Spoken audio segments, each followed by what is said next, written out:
آن چیز که مرز شان و شان است وطن، ایمان و امان ما در آن است وطن. آن چیز که به وی همه چیزی عالم، به حسن و تراوت و روان است وطن.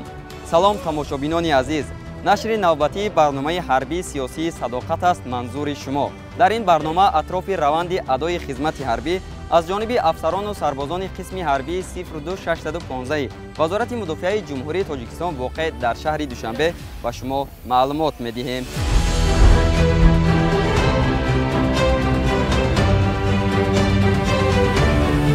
قوه‌های مسلح جمهوری تاجیکستان 23 فوریه سال 1993 تأسیس یافته. از روزهای تأسیسیابی 3 مرحله را پس سر نموده است. مرحله اول که الکی پشت سر شد دوره تشکیل و فعال نمودن مقامات حربی، قسم‌های نظامی و دیگر مؤسسه و اداره‌های قوه‌های مسلح بود که آن با موفقیت انجام یافت. دوره دوم مرحله رشد و تکامل ارتش، بلند برداشتن آمادگی دائمی جنگی و تطبیق و استفاده تجربه‌های پیشقدم در آموزش مقامات اداری و هیئت شخصی است که آن هنوز ادامه دارد. مرحله اساسی این بنیاد نوع‌های قوه‌های مسلح جمهوری تاجیکستان و تحکیم و تقویت بخشیدن اقتدار جنگی آن را در بر می‌گیرد.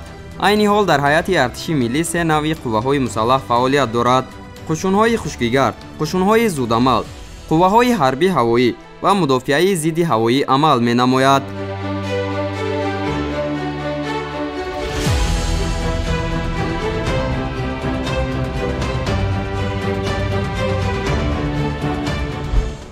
қувваҳои мусаллаҳ яке аз рукунҳои муҳими пойдории давлат ва миллат ба ҳисоб рафта кафилу амнияти оромии ҷомеа ва устувории сулҳу субот дар кишвар мебошад. ҳукумати ҷумҳурии тоҷикистон баҳри мустаҳкам намудани қобилияти мудофиавии кишвар, баланд бардоштани сатҳи омодагии ҳарбӣ, беҳтар гардонидани шароити моддию техникӣ ва вазъи иҷтимоии хизматчиёни ҳарбӣ ғамхориҳои пайваста зоҳир менамояд. имрӯз қувваҳои мусаллаҳи ҷумҳурии тоҷикистон ки ҷузъи таркибияш аз ҳайати афсарию сарбозии баландихтисос ва техникави муҳимоти муосир, ҷангию мудофиавӣ иборат аст. беш аз 32 сол аст ки дар ҳифзи марзу буми ватани азизамон фаъолият намуда истодааст.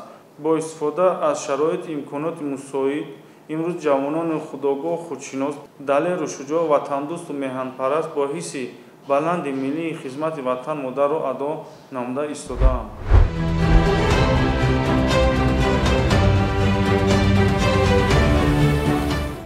нерӯҳои мусаллаҳи тоҷикистони соҳибистиқлол ҳанӯз аз рӯзҳои нахустини таъсисёбӣ ва дар зарфи беш аз 32 соли мавҷудият озмоишҳои ҷиддӣ, пайраҳаи пурпеҷу тоб ва монеаҳои сахту сангинро пушти сар намуда, дар даврони истиқлоли давлатӣ ва дар партави таваҷҷӯҳу ғамхориҳои доимии пешвои миллат, сарфармондеҳи олии қувваҳои мусаллаҳ, генерали артиш муҳтарам Эмомалӣ Раҳмон ба дастоварду комёбиҳои беназир ноил гардид.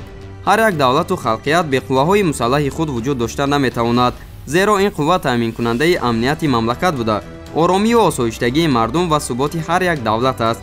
ҳукумати ҷумҳурии тоҷикистон баҳри мустаҳкам намудани қобилияти мудофиавии мамлакат, баланд бардоштани сатҳи омодагии ҳарбӣ, беҳтар гардонидани шароити моддию техникӣ ва вазъи иҷтимоии хизматчиёни ҳарбӣ ғамхориҳои пайваста зоҳир менамояд.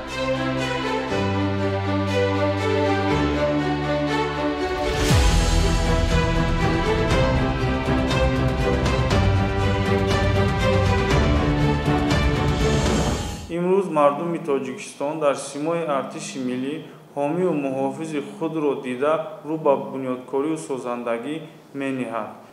зеро артиши миллӣ такягоҳи асосии давлат ва сипари боэътибори миллат буда, тоҷикистони биштосои соҳибистиқлолро содиқонаву самимона муҳофизат менамояд. бояд ёдовар шуд ки дар партави дастгирию ғамхориҳои пайвастаи пешвои миллат сарфармондаи олии қувваҳои мусаллаҳи ҷумҳурии тоҷикистон муҳтарам Эмомалӣ Раҳмон шароит дар қисмҳои низомӣ ба маротиб боло рафта, имрӯз ҷавонон хуб дарк менамоянд ки хизмат ба ватан ин қарзи ҳар як ҷавонмард мебошад. ман сарбози қатори Раҷабов Меҳроҷдин тӯли 8 моҳ мешавад ки дар ин қисми ҳарбии 02615 хизмати ватан модарро адо мекунам. ифтихор аз он дорам ки имрӯз дар сафи қувваҳои мусаллаҳ хизмат мекунам. воқеан хизмат ба ватан ин хизмат ба модар аст. имрӯз дар қисми ҳарбии мо ҳама шароитҳо мусоид аст. аз мо як чиз танҳо тақозо карда мешавад ки хизмати содиқона ба ватан ва миллат намоем. Ман дар тӯли 8 моҳе ки дар ин қисми ҳарбӣ будам, дар 3 намуд мусобиқаҳои гӯштингирӣ ва гӯштини зудо иштирок кардам ва сазовори ҷои аввал дар ҳар се он гаштам. Мо ҳамарӯза дар қисми ҳарбӣ тибқи реҷаи муайяншуда кор ва фаъолият мекунем.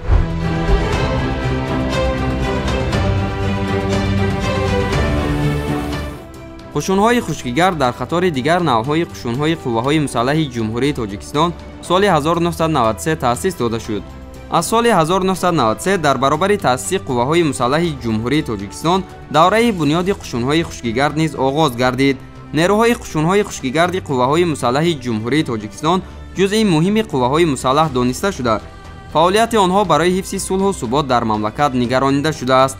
имрӯзҳо ки навазгарон дар ҷузъу тоомҳои артиши миллӣ адои хизмат менамоянд, дар қисми ҳарбии 02615 қушунҳои хушкигарди қувваҳои мусаллаҳи ҷумҳурии Тоҷикистон воқеъ дар шаҳри Душанбе низ сарбозон ба дарсу омӯзиш машғуланд. дар симхонаҳо ба сарбозон афсарони соҳибтаҷриба омӯзиш медиҳанд.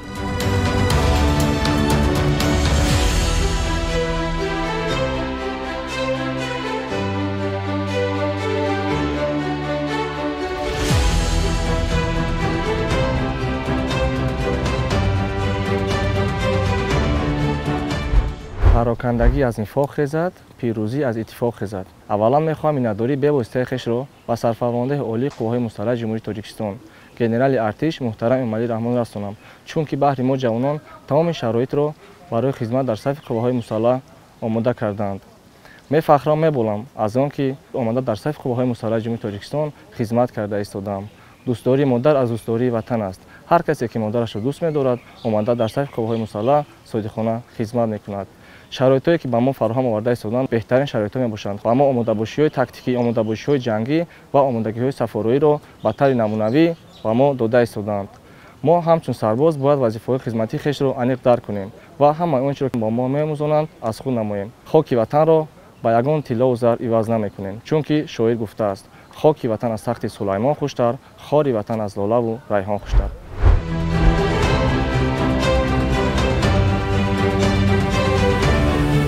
фазои орому осудаи имрӯзаи мамлакат бо ҷоннисорӣ, ҷасорату диловарӣ ва матонату фидокории фарзандони содиқи ватан, аз ҷумла сарбозону афсарони далеру шуҷои қушунҳои хушкигарди қувваҳои мусаллаҳ ба даст омадааст ва ҳимояи он имрӯз ҳамчун вазифаи масъулиятноку бошараф ба зиммаи онҳо вогузор гардидааст. ин аст ки хизматчиёни қушунҳои хушкигард боиси баланди ватандӯстӣ ва кӯшишу талошҳои пайгирона кӯшиш мекунанд то ба боварии халқу давлат ворид гардида муқаддасоти милливу давлатиро содиқона ҳифз намоянд.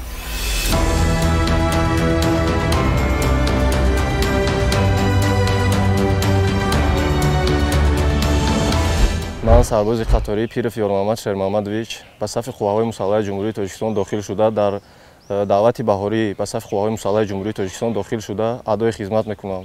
тӯли 2 моҳ мешавад ки дар қисми ҳарбии 02615 комендатураи ҳарбӣ хизматро адо намуда истодам. ифтихор аз он дорам ки имрӯз ҳамчун сарбоз дар ин қисми ҳарбӣ машғулиятҳои мо ҳамарӯза тибқи ҷадвали муайяншуда мегузарад. ба ватан ва ба президент содиқона хизмат мекунам.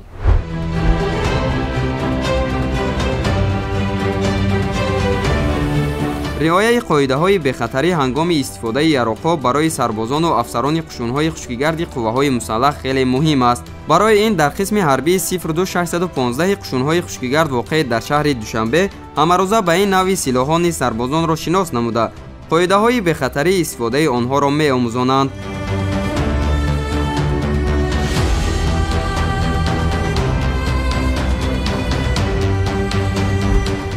сарбози қатории соҳибназари Ҳасан, даъватшавандаи давраи баҳорӣ аз тарафи комиссарияти ноҳияи Балҷон ба сафи қувваҳои мусаллаҳи ҷумҳурии Тоҷикистон даъват шудам. тӯли 2 моҳ мешавад ки дар қисми ҳарбии 02615 адои хизмат мекунам. ман имрӯз ифтихор аз он дорам ки ҳамчун ҷавонмард либоси мардонагӣ бар карда барои ҳифзи марзу буми ватан камари ҳиммат бастам.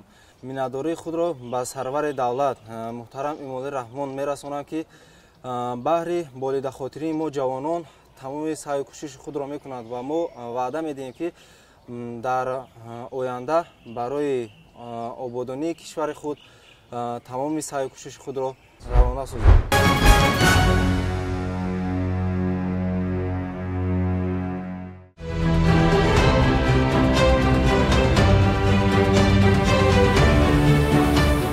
асосгузори сулҳу ваҳдати миллӣ, пешвои миллат, президенти ҷумҳурии Тоҷикистон муҳтарам Эмомалӣ Раҳмон дар ироаи паёми ҳамасолаи худ ба Маҷлиси Олии Ҷумҳурии Тоҷикистон таъкид менамоянд ки воқеоту таҳаввулоти ҷомеаи ҷаҳонӣ ҳар яки моро ҳушдор месозад ки зиракии сиёсӣ, омодагии доимӣ, эҳсоси баланди ватандӯстӣ, худогоҳӣ ва муқаддас доштану ҳифз намудани арзишҳои истиқлолияти давлати соҳибистиқлоламонро аз даст надиҳем ва ин албатта амали воқеист.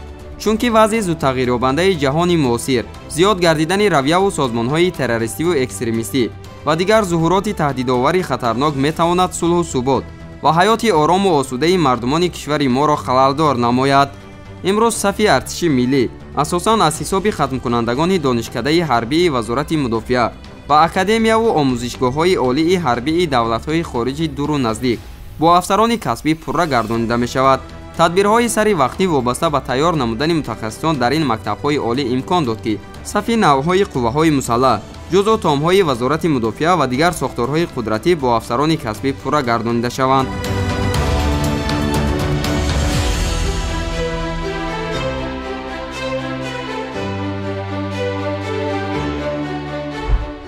табадода аҳмадҷони муҳаммад тӯли якним моҳ шуд ки ман дар қувваҳои мусаллаҳ хизмат кардистам. дар қисми ҳарбии мо ҳама шароитҳо роҳан оварда. ифтихор аз он дорам ки хизмати ватан модарро адо кардистам. ман дар қисми ҳарбӣ мӯи сари сарбозонро ба тартиб медаронам. пеш аз ин устои сартарош будам ва имрӯз дар қисми ҳарбӣ кори худро давом додистам. воқеан ҳам хизмат арзи ҷавонмардӣ ва ифтихори мост. сарбози қатори Қулов Ҳасан тӯли якним моҳ мешавад дар ҳамин қисми ҳарбӣ 02615 хизмат карда истодам. ман имрӯз ифтихор аз он дорам ки дар сафи қувваҳои мусаллаҳ дар баробари дигар ҷавонон хизмати ватану модарро адо карда истодам.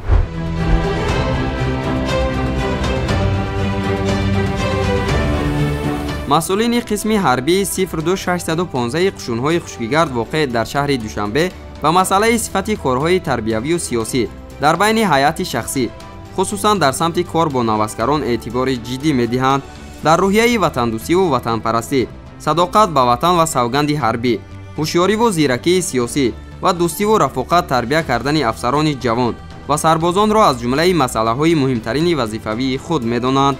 дар натиҷаи дастгириву ғамхориҳои ҳукумати мамлакат ҳоло шароити хизмат ва зисту зиндагии ҳайати шахсии қувваҳои мусаллаҳ ба маротиб беҳтар гардида имрӯз ба иҷрои босамари вазифаҳои хизматӣ, риояи интизоми ҳарбӣ ва паст шудани сатҳи ҷинояткорӣ таъсири мусбат расонидааст.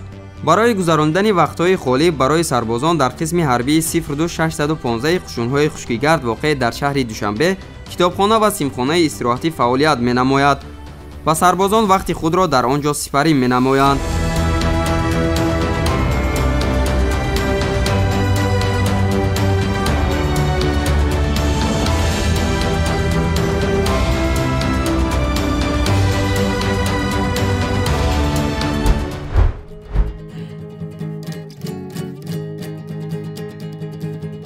مادر مادر غنیمتی هر لحظه داغات درو کردم و بستم در زه آتشم گومه بندی دلم لرزه ای آتشه با ما گنجی جهان میارزه ما قربانی سرو پای تمشم مادری من فدای قلبی زیبایی تمشم مادری من ما قربانی سرو پای تمشم مادری من فدای قلبی زیبایی تمشم مادری من فدای قلبی زیبایی تمشم مادری من مرا هرگز مده تو نازی بسیار که من نیستم سزاوار مرا هرگز مده تو نازی بسیار که من نیستم سزاوار ما قربانی سرو پای تمشم مادری من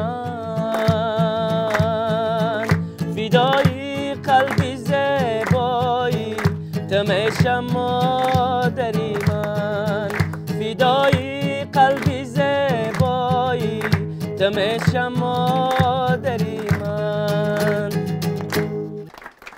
من سرباز خطاری صدری مهراج طول یک سال میشود که در قسم حربی 9615 در خدمت مادر وطن میکنم. ما در جا مکتب مردانگی را میگذاریم. من افتخار میکنم که با مادر وطن خود خدمت میکنم. ما در جا خیلی دوستا و رفیقای نو پیدا کردیم و از یگان چی تنقیصی نداریم. من افتخار از آن میکنم که در صف قوای مسلح جمهوری تاجیکستان خدمت کردم. لباس نظامی را با بر کردم. من درک کردم که در اینجا خدمت به وطن این خدمت به مادر است.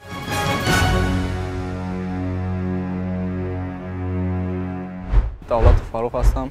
طول 11 ماه می شود که در قسم حربی 92615 ادای خدمت میکنم. بعد ختم دانشگاه با صف قواهای مسلح داخل شده در اینجا مکتب مردانگی را از سر گذرانده ایستاده ایم.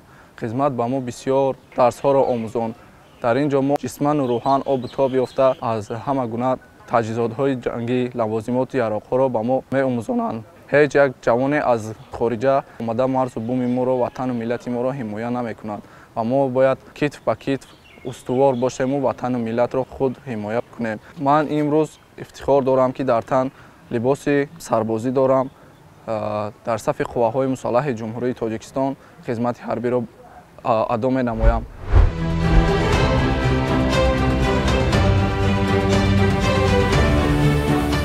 خدمت در صف قواهای مسلح از جمله در صف قشون‌های خشکیگرد قواهای مسلح جمهوری تاجیکستان برای هر یک خدمتچی شرف است.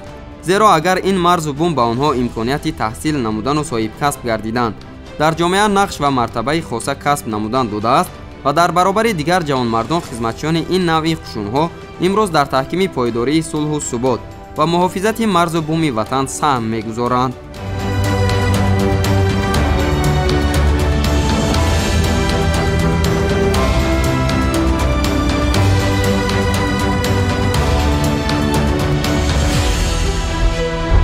جوانان همچون نیروی استوار در صف پیش حمایه مرز و بوم وطن قرار دارند و درک می‌نمایند که حفظ هر ذره خاک پاک وطن این پیش از همه رسالت جوانمردی، شرف وطنداری و افتخار ملی است. با امید توجه بیشتر جوانان به خدمت حربی و خدمت صادقانه آنها به خلق و وطن، تاجیکستان محبوب اینجا برنامه نوبتی صداقت را از قسم حربی 02615 وزارت مدافع جمهوری تاجیکستان واقع در شهر دوشنبه حسنی انجام می‌بخشیم. تا برنامه‌های دیگر سعادتمند و پیروز باشید.